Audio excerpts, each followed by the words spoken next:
Accessing library computer data. And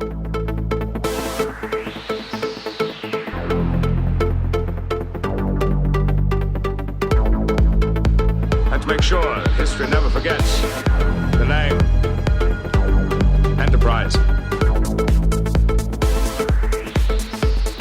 Hey everybody, welcome to the Pensky Podcast. If you haven't tuned in before, this is a podcast where we are running through all 178 episodes of Star Trek The Next Generation, giving our thoughts and feelings about each and every one.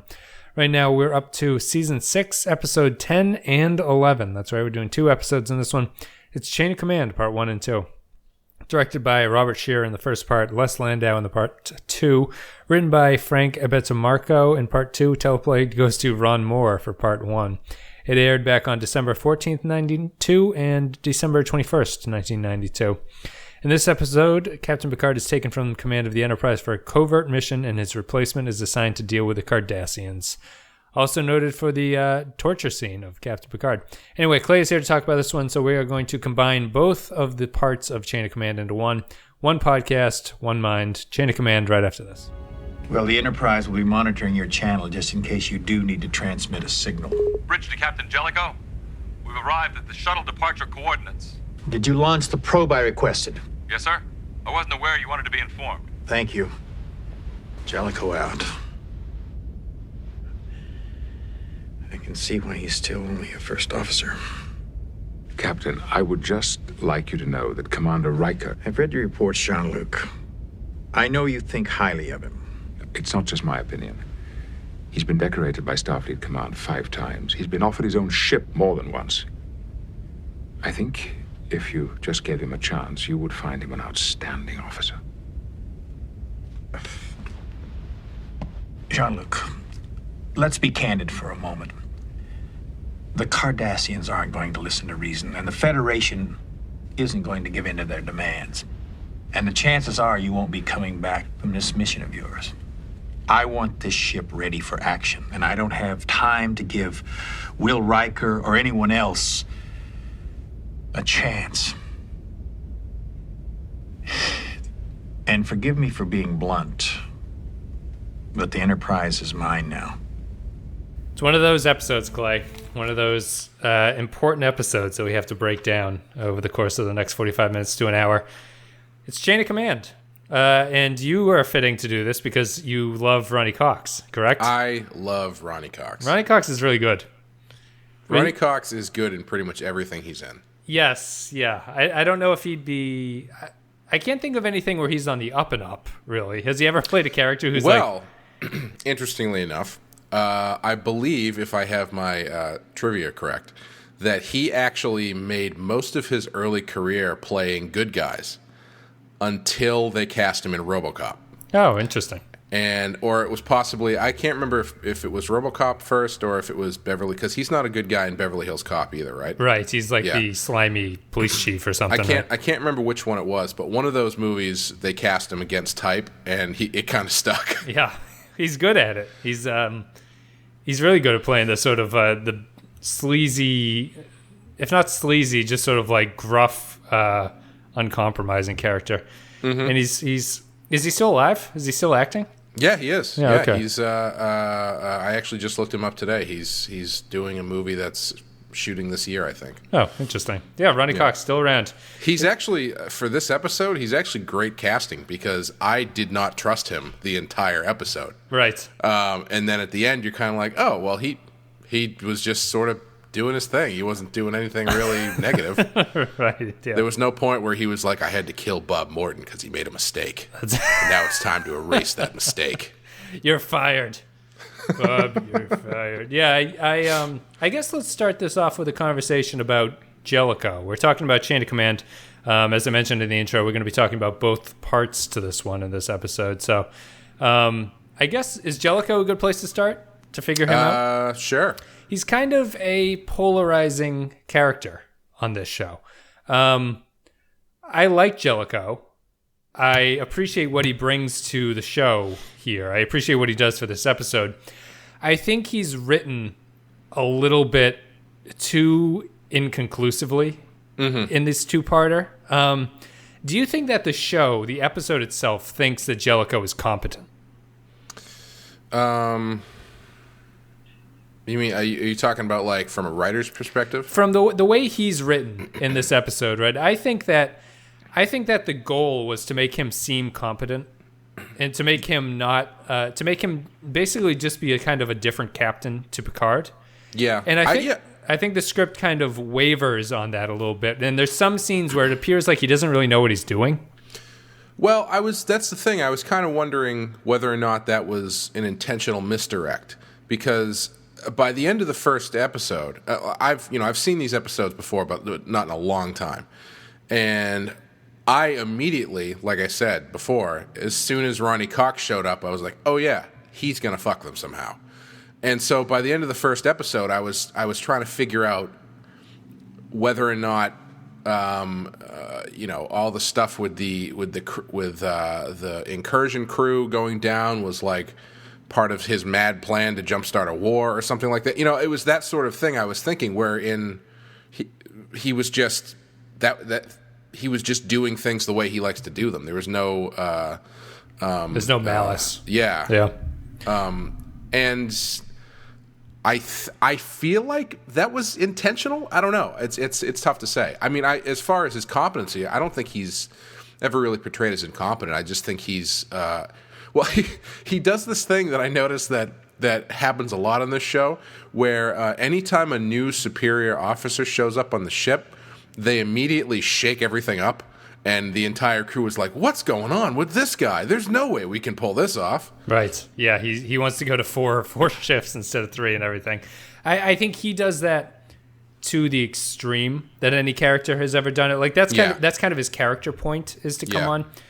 I think that this is a weird two-parter to me, because I think the tone and what's going on in each of the episodes is very, very different from each other. Like in the first part, the Jellicoe on the Enterprise stuff is really interesting, and everything that's happening on the planet is not very interesting whatsoever. And in the second part, it completely flips to the point where the stuff on the Enterprise is not very interesting to me, and the stuff that's just Picard and Gul Madred is really the meat and potatoes of the episode. Right.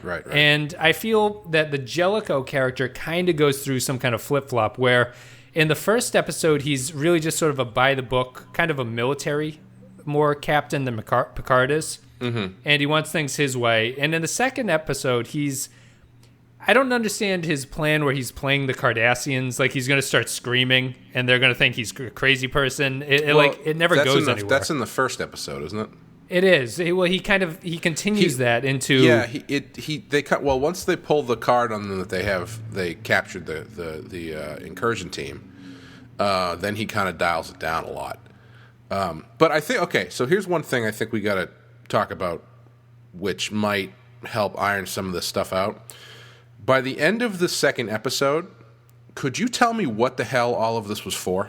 No, I think that's another point that I think this episode's always regarded as a classic. Mm-hmm. And I think it's just the emotional heft of the torture scenes, because the narrative outside of the torture scenes doesn't make any sense to me about why they're doing this, why the Cardassians are torturing Picard, why any of this is happening.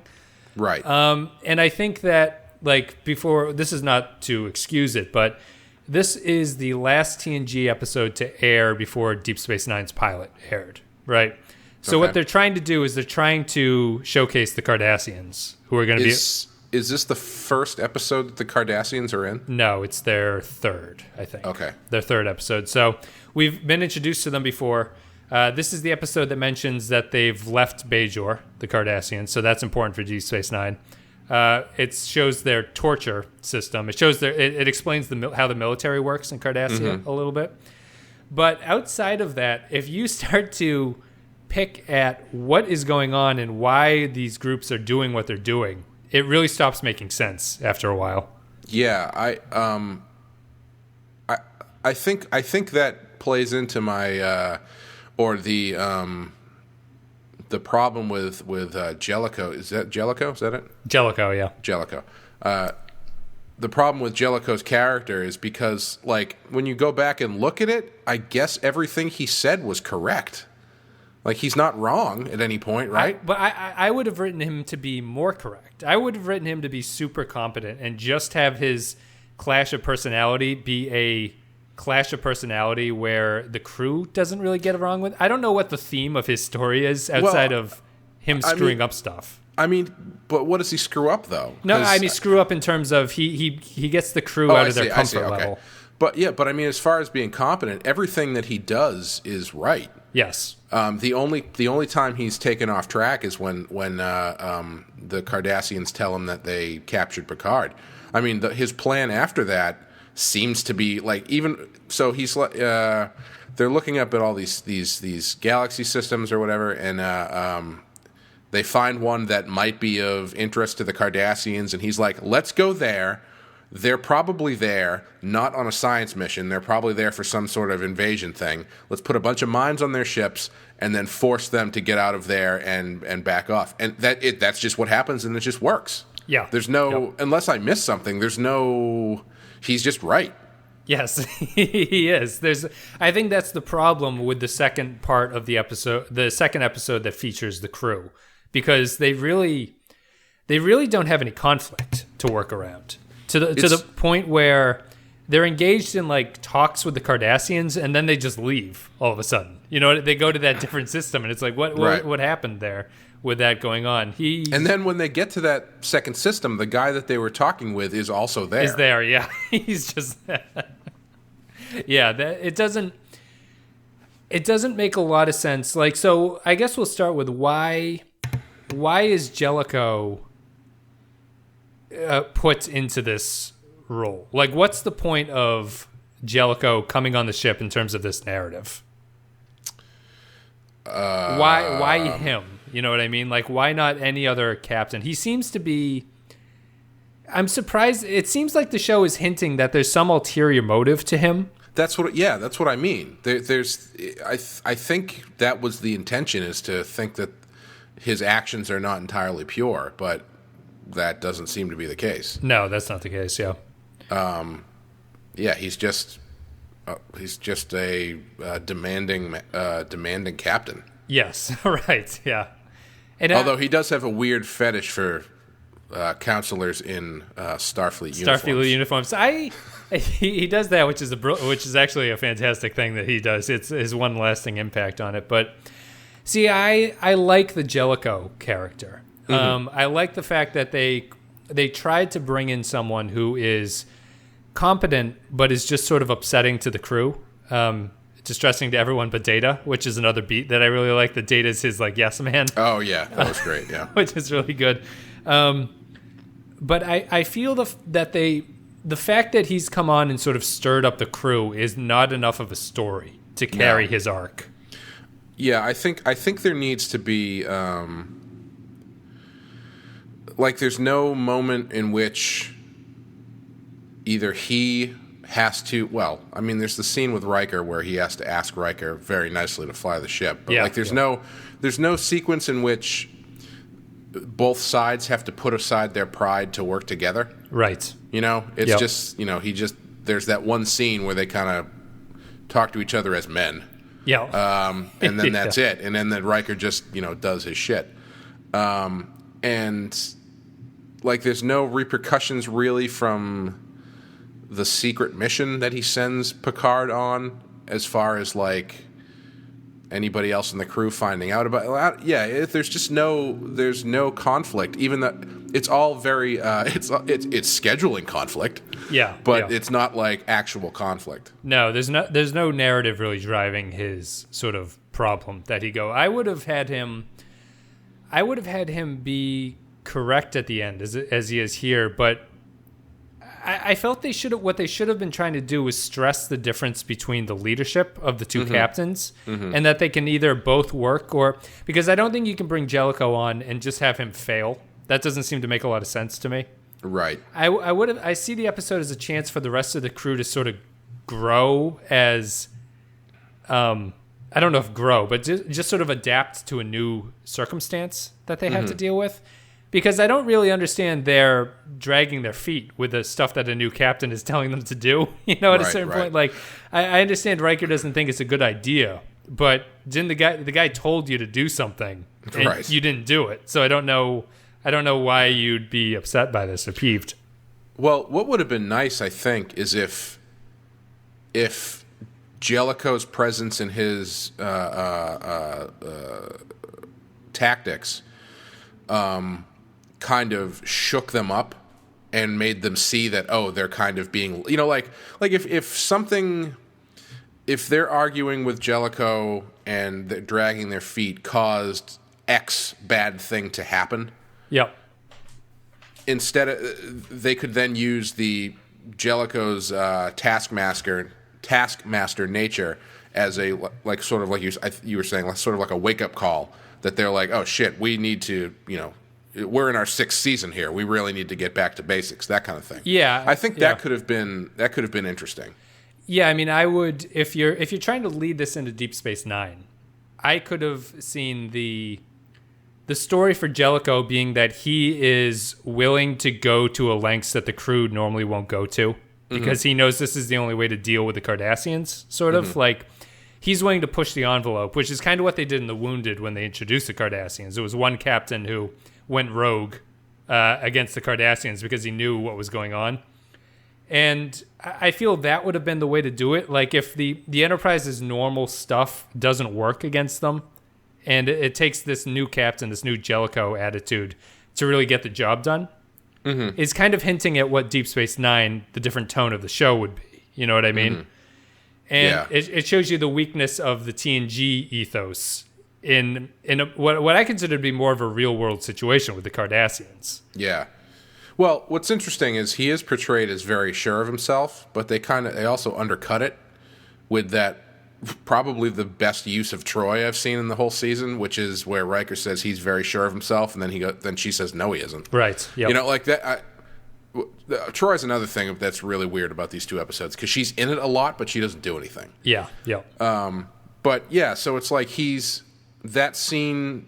Why is that scene there other than to imply that he's not as sure of himself as he seems to be, but he's right all the time? Right. I just think it undermines his character. It does. In no way. I would rather he be 100% sure of what he's doing. That would make more sense to me than what he's portraying on this side of what he's showing. Right. Yeah, it's weird. I like the actor. I like the character. I like the way that he's sort of inserted into this. I like shaking up the ship to the point with a new captain where, things aren't as hunky-dory. I think it really helps hold up a mirror to Picard in a way, too, that you don't really think about. Just the way that he is much more of a laid-back personality on this ship. The one thing that would have been interesting, it would have been nice if they had picked somebody other than Worf to go on the away mission, because I feel like Worf would have been a fun character to have on the ship with Jellicoe because he probably would have been really into it. Yeah, yep. Which would have been nice to have one character who was like, oh man, finally, someone who's taking control here. That kind of thing I think would have been pretty fun. That's true. I don't know who else you could send. That would be the tough guy, because I do like the Data storyline as well. Data doesn't understand why people would be upset that they're being asked to do all these things. Yeah. Worf staying behind would have been okay. I mean, we got the... Yeah, it just sort of moves into the second half of the first episode is really badly paced. It takes. Can we get something out of the way right now? Yeah. Crusher blew that Ferengi, didn't she? That's what's heavily implied.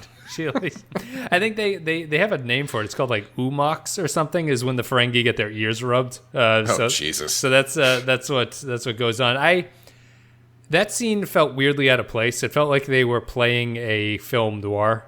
The first thing I thought of was I actually wrote down in my notes, here's the scene where they go get Han Solo. Oh, yeah. Yep. There was, what was it, Redemption, where they visited the bar as well? You remember that episode yes, with the piano lady? Oh, and they actually do, I thought of that too, because they actually do what we talked about them not doing in that one, which is using Worf as muscle. Oh, yeah. Yeah, that's true. Yeah, he does the shoulder grab and pushes them down into the seats. Yeah. Yeah, that scene was just 5 minutes of scene that I didn't really need to see. I guess we need to understand how they get to this planet, but it ultimately... Do you? I mean, so I was thinking about that too, because after that scene, the next scene is them in the caves. Yes, right? immediately. Yep. Which, why do you even bother with the scene before it? The only thing I could think of is that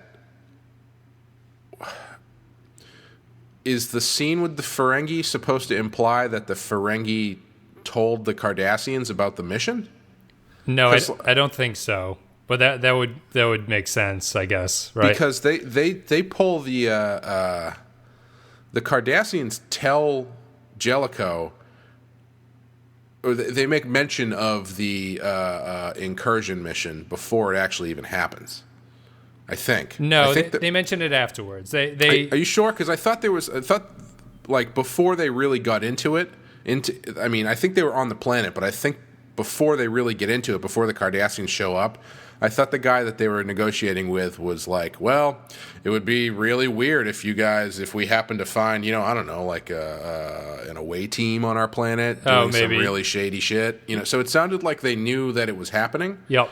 But then later on, you find out it was all a trap, I guess. Right. I think the trap is what's implying why they know it's happening. Oh, okay. I guess.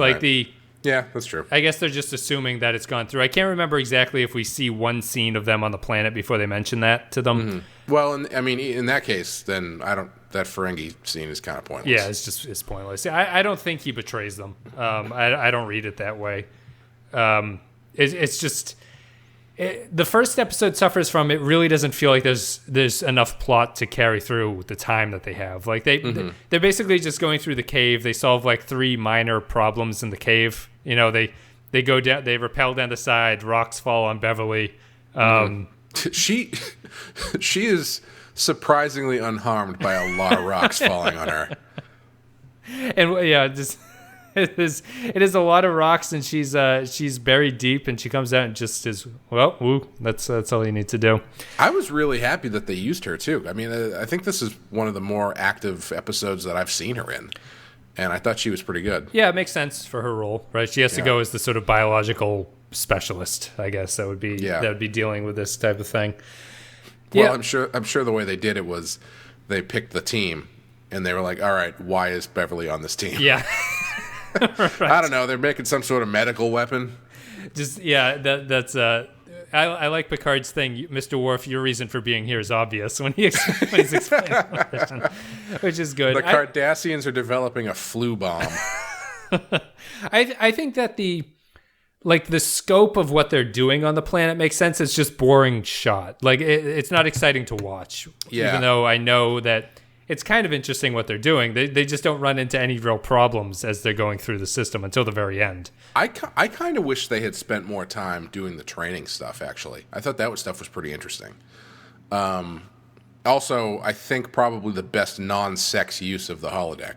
Yes. Yeah. It's a pure training thing.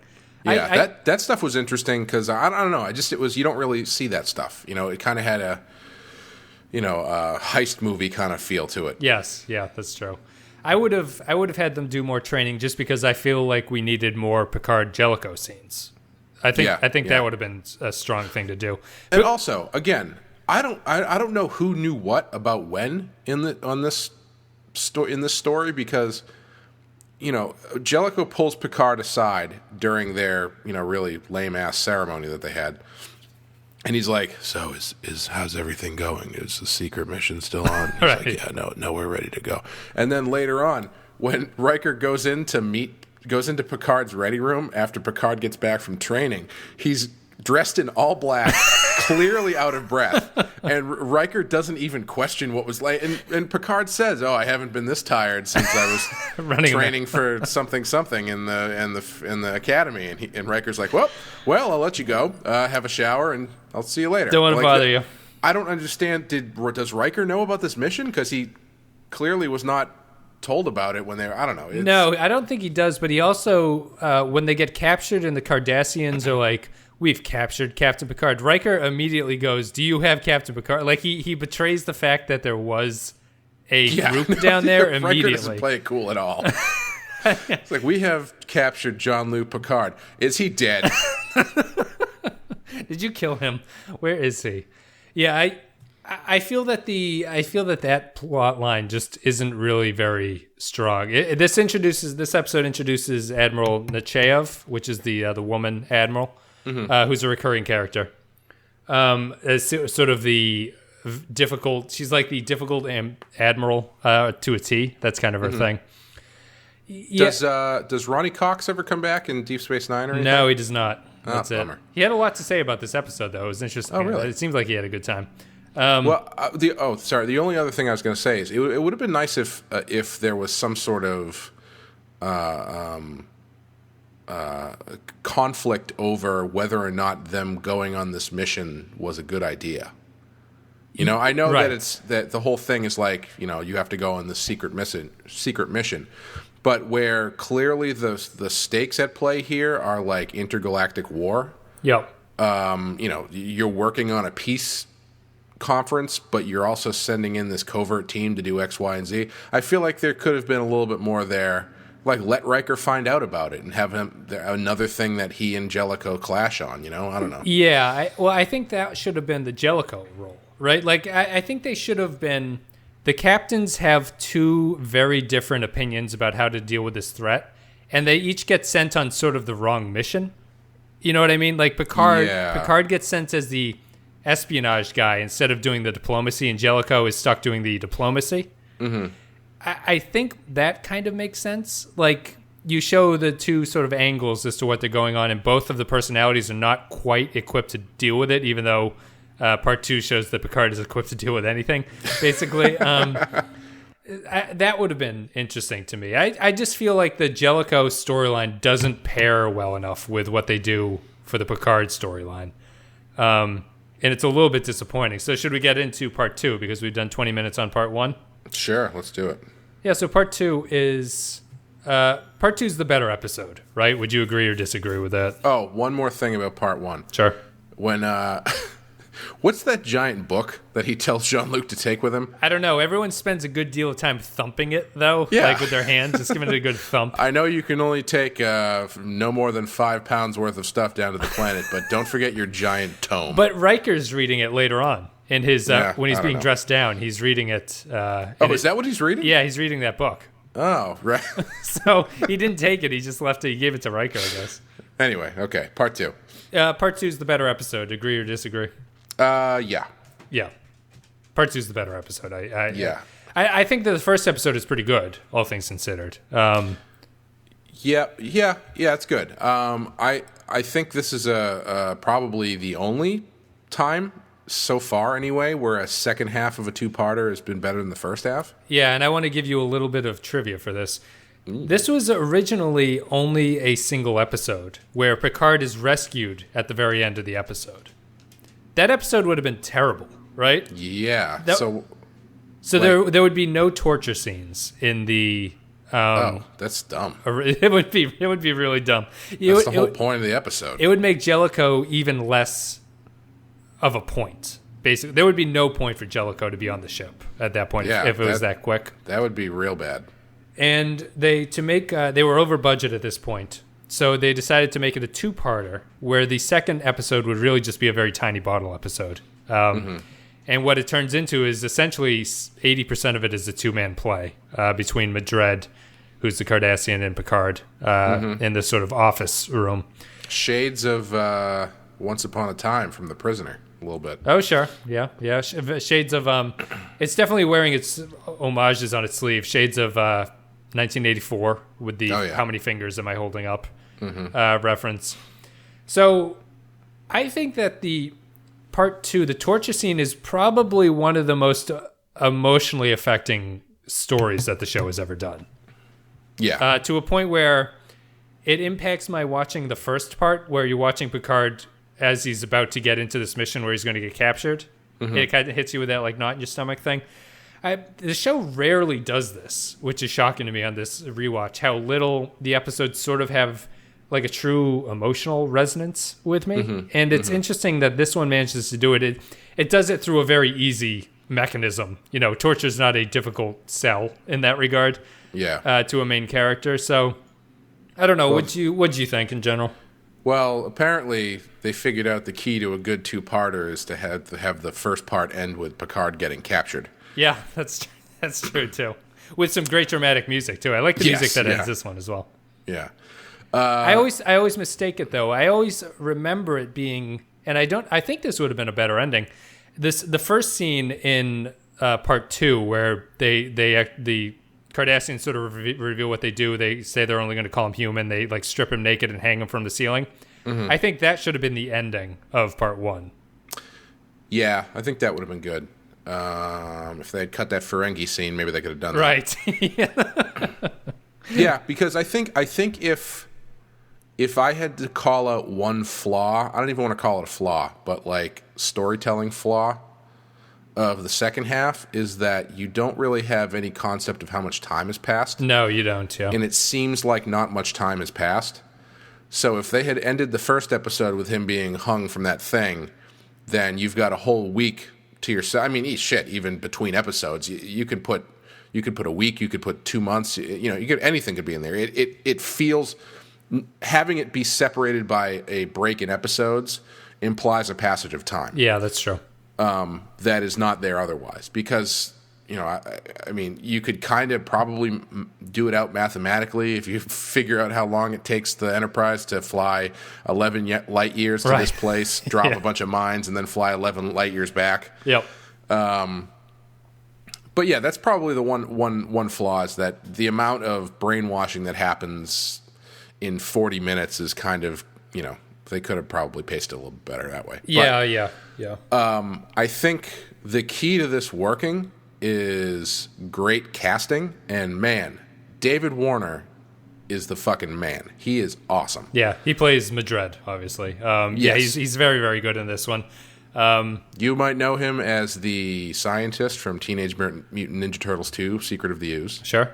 He's in Undiscovered Country and Final Frontier, the Star Trek movies. Yeah. He's been in a few things. He's also the bad guy in the original Tron.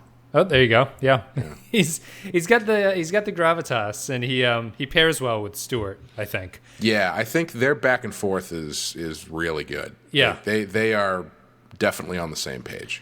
The sort of overriding arc of the Cardassians is sort of a civilized brutality. They're sort of Bondian to me. They remind me of James Bond villains. Like, they explain what they're doing definitely. to you as they're doing it. And I think they're set up here really well. You get a slight hint of what Cardassia is all about. Mm-hmm. It's a military coup that took over a once thriving civilization that was starving. Right. They had great wealth and great architecture and great art, and the military's basically sold it all to finance these wars. Mm-hmm. Well, what's interesting to me is that when he was telling that story, I was kind of thinking that feels kind of like a Dark Mirror version of the Federation. It's true, yeah. Because where the Cardassians sold and purged their civilization of all of its culture in order to get money to finance a war. The humans on Earth did the exact opposite of that, where they basically got rid of money, right? So they could focus on culture and spreading their culture and learning and science and all that kind of stuff. Yeah, that's true. That's a good point. Interestingly, both end up on warships. So I don't know what that says, but it's interesting. Yeah, that's a good point about them. They are sort of like inverses of each other in an interesting way. More so than any other, at least from what I got from this episode, more so than any other species. I mean, the Klingons are not really that way, and the Vulcans are not really that way. These guys seem like they're an interesting inverse. Yeah. I mean, do you think this episode sets them up pretty well as a potential villain? Yeah, I think it does. I think it does too. I think it provides you with the right amount of information about them. They don't super explain everything. They just drop a couple lines here or there about what's going on. They show you what they're capable of and what their sort of ethos is, what their MO would be going forward. Their design is great too. Yeah, it's really good. The Spoonheads, as they're called in that's sort of their racist nickname or whatever in the universe. Yeah, the gray skin color and everything is a very interesting choice. One of them, very, very dark. I would say that the tougher part for me about the torture scenes is narratively, it doesn't really clarify why they're doing it. And I think it says that they're doing it for a couple reasons a few times. Because Picard obviously knows nothing about Minos Corva. They learn that immediately. Yep. But they keep coming back to the knowledge about Minos Corva, and I don't really understand why at a certain point. Yeah, I have no idea. Because, I mean, even at the end, at the end, clearly he's just trying to break him because he wants the satisfaction of having broken him. Yep. But, yeah, I don't know what the point is, really. Well, when he threatens to bring Beverly in, and he's like, I'll ask her what she knows about Minos Corva. Yeah. It's like, we know you don't care about Minos Corva. I wish the plot had just accepted the fact that they were doing this just as sort of a power play. Mm-hmm. You know, they took the face of the Federation and they made him a broken man. They don't really go with that. They continue to go down this path. I don't know if that would have been too dark, if they thought that was too dark, but it doesn't change what they did, ultimately. Well, I don't know if it's any more dark than turning him into a Borg and having him kill a bunch of people. Right, yeah. Yeah, I feel like it ends up going down that path, but it's not really explicitly stated.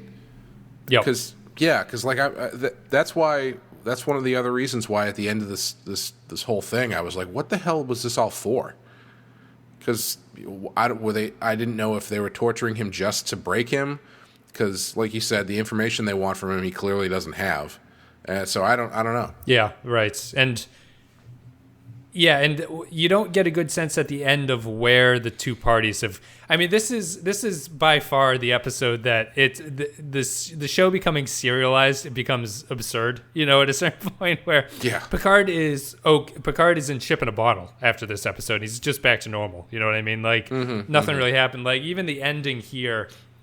While I appreciate what they did, it just makes it so hard to sort of grasp what the episode is about, because I wish they had sort of explained what the Cardassians were trying to do in a way. Like, I don't know.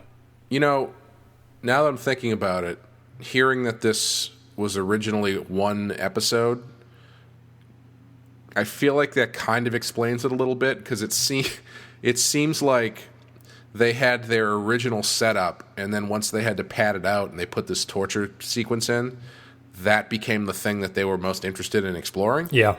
And they kind of just like dropped the other shit to the side. Yes, yeah. I think that clearly happened, which is, I just needed them to sort of finish the arc of what the Cardassians were trying to do, or clarify it a little bit. That would have made me happy, because at a certain point, it's like, the torture's funny because it's clearly like it's not a nuanced argument. You know what I mean? There's no argument for what they're doing to Picard in this case. Mm-hmm. It's not like he has information that the Cardassians consider to be super relevant or anything like that. So it's the Enterprise doesn't even know. There's literally a scene where they're like, "Why do they have him? What do they want?" And they're like, "I don't know. He doesn't know anything." Right. He's asking for plans for the defense of Minos Corva, right? And apparently there are no ships in Minos Corva. Like the Enterprise has to go there. So why are the Cardassians so concerned about it? Because it doesn't seem like the Federation has any idea that it's important to them. You know what I mean? Yeah. And I mean, I guess what was the thing that they said? They were like, oh, well, maybe it's something that he's going to do. And oh, right. Yeah, with Jellicoe. The Enterprise would be the ship that they send to Minos Corva. It would be the flagship at a battle. Yeah. So taking Picard. I don't understand why they chose Picard, basically, outside of the fact that he's the main character of this show. Yep. He doesn't know. The reason they pick him is because apparently he's the only person who knows about this kind of radiation that they can trap people with. But that doesn't provide any information as to the rest of the plot. Nothing. He doesn't know anything. Nope. So it's just it's a weird decision outside of that. I mean, do you think that the narrative Do you think that narrative weakness affects the overall quality of the episodes put together? Or do you think that the torture stuff is strong enough to outshine that in some ways? Yeah, I think it's pretty strong. I don't know. That's real tough because I mean, if you're watching this specifically to pay attention to the narrative through line, you're going to get to the end and be like, "What the hell was that about?" Right. But I think the individual elements are good enough, and the torture stuff specifically is very good. That it kind of gets a bit of a pass. Yeah, I think. Yeah, I feel the same way. I think the emotionality of it sort of distracts you from the narrative. Yeah, and it's like when you're playing music. You know, if there's a difference between playing all the notes correctly and playing the notes with emotion and screwing up every now and then. Right. Yeah. And I would much. What's that? Just like as a musician would say, playing correctly. You know, like this quote is correctly, and then there's correctly, I guess. Right. And I would much rather, at least in this instance, well, I don't know. It's tough because I think if the narrative had been better, this whole thing would have been better. Yep. But I'm not going to take anything away from it because they do stick the landing on a few, or I should say they don't stick the landing. They put some really good flips in there, even if they kind of, buckle their knee a little bit when they hit the floor. Yeah, you know what now that I'm thinking about it, I wonder if this was the case and if this would be too dark. What I'm kind of surprised by is that getting Picard back is not a conundrum for the Federation. You know what I mean? They kind of pay lip service to it that they're like, oh, if you say he's a prisoner of war, they can't torture him. Mm-hmm. Jellicoe doesn't really have a good excuse for why they wouldn't just do that. You know what I mean? Why they wouldn't say he's a prisoner of war? Why they wouldn't say that he was on Federation orders to get... Well, I guess it would because that would imply that the Federation sent him to do that, which is a warlike aggression on someone you have a peace treaty with or something, right? I guess. It's just it feels a little bit flimsy to me that I feel like they could have gone through and given the Federation some way to get him back, because they don't even really negotiate as a hostage. You know what I mean? Mm-hmm. It's not like they're like, give us this sector and you can get him back. There's no ultimatum whatsoever to it. Why they don't really use him as bargaining chip at all. Right. Why don't they say that they killed him? Or that he, why don't they... I feel like if they had played it as though he was dead, it would add, excuse me, a little bit more urgency to the other stuff. Like if they somehow then figure out that he's not dead, and I don't know. Like it seemed like there could have been some room in there to, like you said, make some sort of decision or some sort of conflict about the fate of Picard. It would that would put Jellicoe into air quotes permanent position. The crew would have to accept him, right. if Picard is dead. Mm-hmm. I think it's weird that there's no. It's not, the way to do it, like if the Cardassians are like, we'll give him back to you if you do this thing that is against your values as the Federation. Yeah. Like they never push that button on them. Right. And it's kind of surprising to me that would give you, the Federation could stick to their ideals and not trade him to get the hostage back, which makes it all the more, sort of upsetting as an audience member that they could rescue him and they're not. Mm-hmm. It's just a little bit odd to me that it's a strange thing that they decided not to go with, and I don't know why particularly. Yeah, and I think Picard could have been a good I guess I don't know what the word I'm looking for is a good pivot point or I guess conflict, and my brain is he's like blanking me, like the cornerstone to the conflict or something. in among or between Jellicoe and the crew, in that if Jellicoe doesn't want to go after him, or let's say they do say that he's dead, Jellicoe says we have to assume that he's dead, right? Yep. And then the crew is like, no, he's not dead. We have to go after him. then it would turn out that this is at least one point where Jellicoe is not correct and did not make the right decision. Right. So there could have been that sort of back and forth a little bit. I don't know. But I don't know if that's just, making things too complicated. Right, yeah.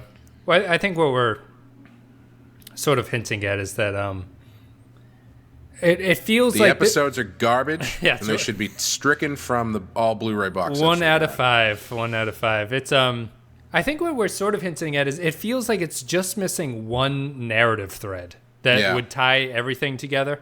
Yep. And it's just not there. As cool as these sort of sequences are, and as cool as the ideas are, and I like Jellicoe. I like the Cardassian stuff. I like all that. It just feels like it feels like it's just playing on the emotions of the whole event as opposed to the story structure. You know what would have been nice too?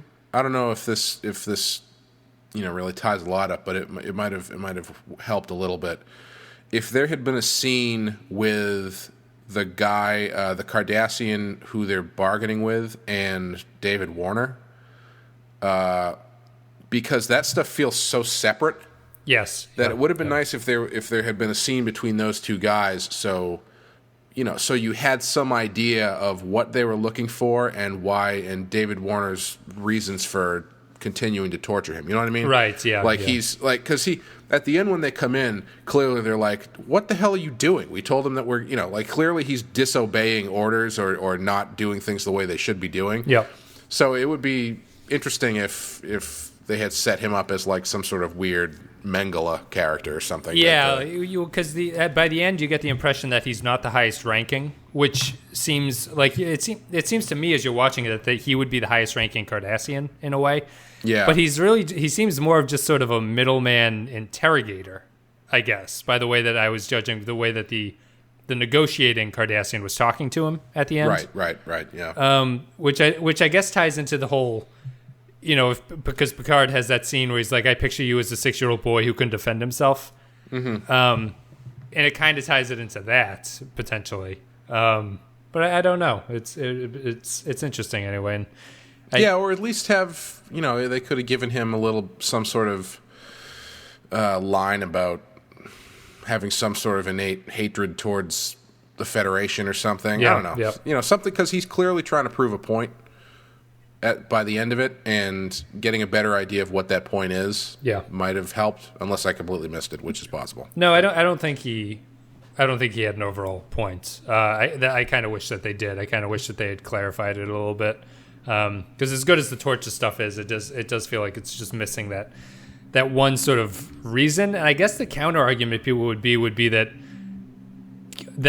that's the kind of statement they're making on torture, I guess. But that feels a little bit childish to me, if that's what you're gonna say that. Because I'm sure there is a sort of counter argument that torture is so bad that the episode is just harping on how bad it is. You know what I mean? And it doesn't need to go outside of that, which I kind of disagree with. I kind of think that you need some kind of motivation to make all this make sense. They don't really take much of a stand on it. It's just sort of a plot point, Yeah, it's barely. Picard sort of throws it out there that it's outlawed, a couple times. That's about it. But right, they don't really, they don't focus on it. The crew is not particularly concerned about the potential for torture. It seems like, and judging by knowing the Cardassians, it seems like it would be something they should be aware of. Yeah, it's interesting. Anyway. I think we're done with breaking down Chain of Command. So I'm going to play an audio clip. We're going to come back. We're going to give our final thoughts and ratings for Chain of Command. Whenever I look at you now, I won't see a powerful Cardassian warrior. I will see a 6-year-old boy who is powerless to protect himself. Be quiet. In spite of all you've done to me, I find you a pitiable man. Picard, stop it, or I will turn this on and leave you in agony all night. Ah, you called me Picard. What are the Federation's defense plans for Minos Corva? There are 4 lights. There are 5 lights. How many do you see now? You are 6 years old. weak and helpless. You cannot hurt me. How many?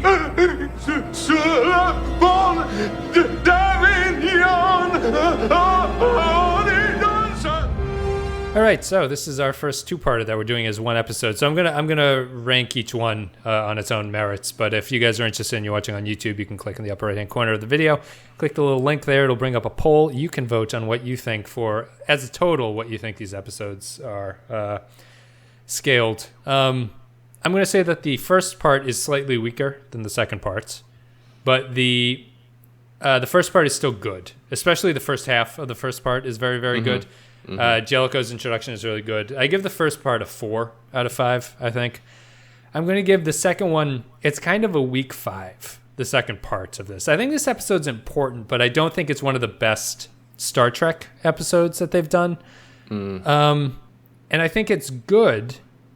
I don't know. I feel like it has a kind of gravitas in the culture that makes sense to me, but at the same time, it's not... Like, I think Sarek is almost a better episode, and it's much smaller than this one, but I don't know. What do you think? What are you going to give them?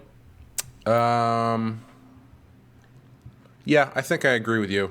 I would say the first half is not as good as the second half.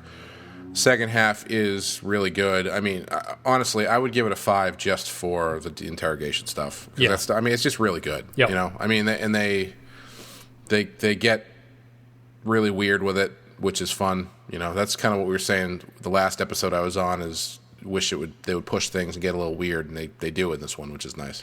Yeah, definitely the darkest the show has ever gone. Right, I can't think of anything more dark than this. Maybe resurrecting Yar and then killing her again is potentially the only crueler thing that we've seen so far. But it's not if not just that they resurrected and killed her, but the way that they killed her. That's right. Resurrector, raper, Fairchild, and then executor. That'll be good. Yep. That's good. And this episode is a little bit shocking to me, just in its tone compared to all 100 and whatever episodes before it. It's really out of the blue, like how dark this went all of a sudden. And I appreciate it. I think it's interesting that the show did it, but it's really noticeable how different this tone is from everything else. Yeah, I'd agree. It's I'd probably give it a 5 for the two parts, but I do think that the first part is a little bit weaker, so I'll give that one a 4 and the second part a 5. I do have a story I'd like to tell. Sure. So last year at the New York Comic Con, I'm hanging out with Sean Murphy, friend of the show, and he's taking us around Brooklyn, where he lived at the time. And of course, because he's a creep, he knows where Patrick Stewart lives. Sure.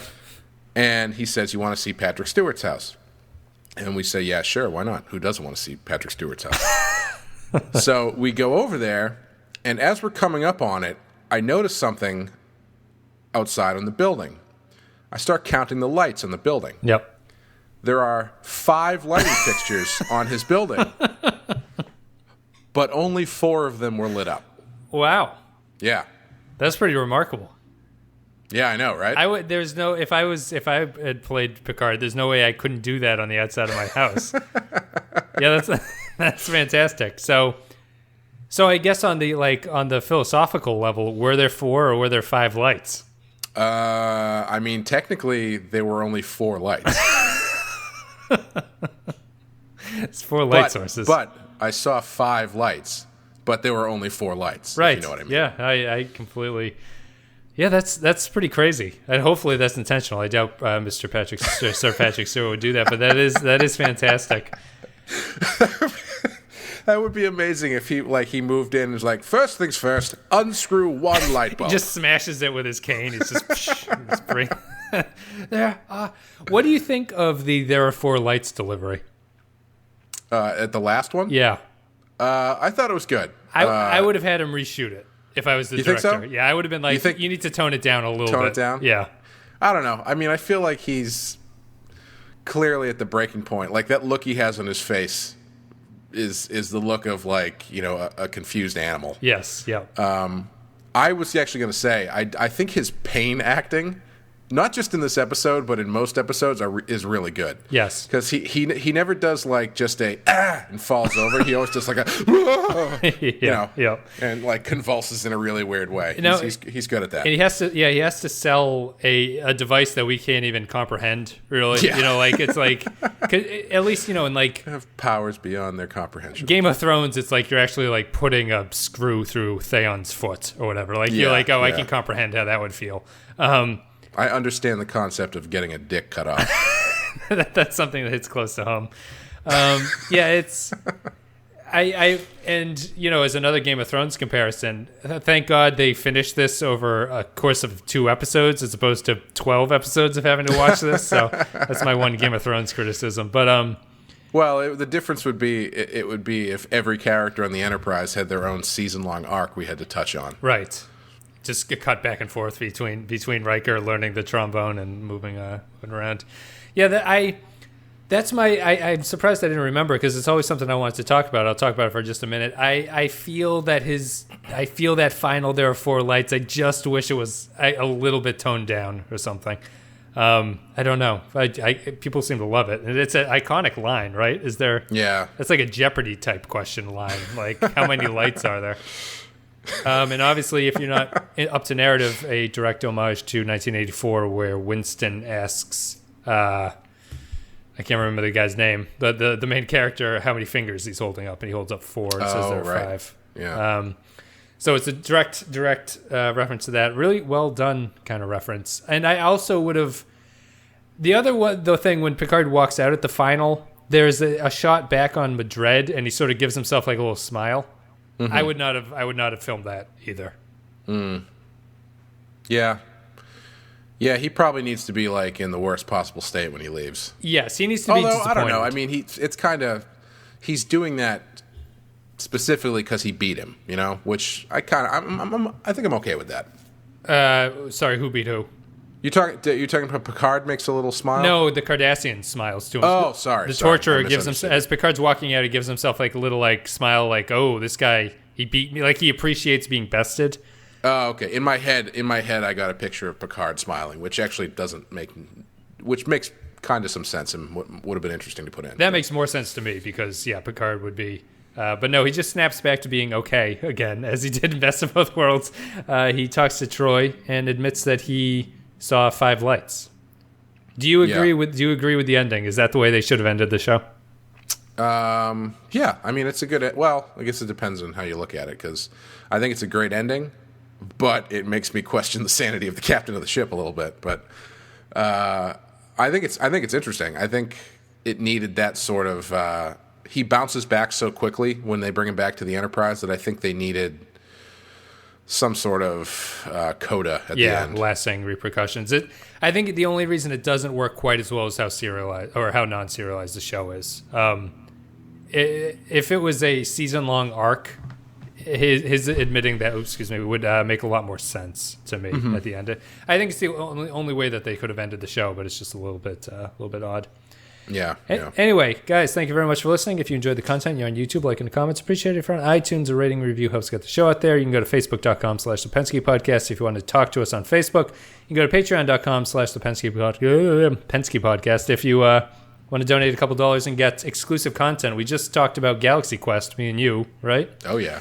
People seem to like that. So that's up now. If you donate to the Patreon, I'll send you a link to get access to that. But we talk about Galaxy Quest, the Tim Allen movie from 1999, Star Trek homage. Never give up, never surrender, unless you're talking about your money. In which case, do both to Wes. I think when Madred was using that device, Picard should have been shaking, just going, "Never get up." Never surrender. If that was just the catchphrase he said to himself. Yeah, but that's it. Guys, thank you very much for supporting the show. Thank you for listening. Clay, thank you very much for coming on to discuss Chain of Command. No problem. What do you got coming up next? We have Tana and Sean are here for Ship in a Bottle, which is the Moriarty episode, is next. Oh, that should be good. I'm probably not going to listen to it. I wouldn't recommend it. They have some crazy, crazy things to say. And then after that, we got Modi for a couple episodes. So then we are burning through season 6. But yeah, either listen to a couple days, you can listen to Tana Sean, or if you're Clay, don't listen to them. And don't listen to any of the podcasts. Anyway, guys, thank you very much. I will see you later.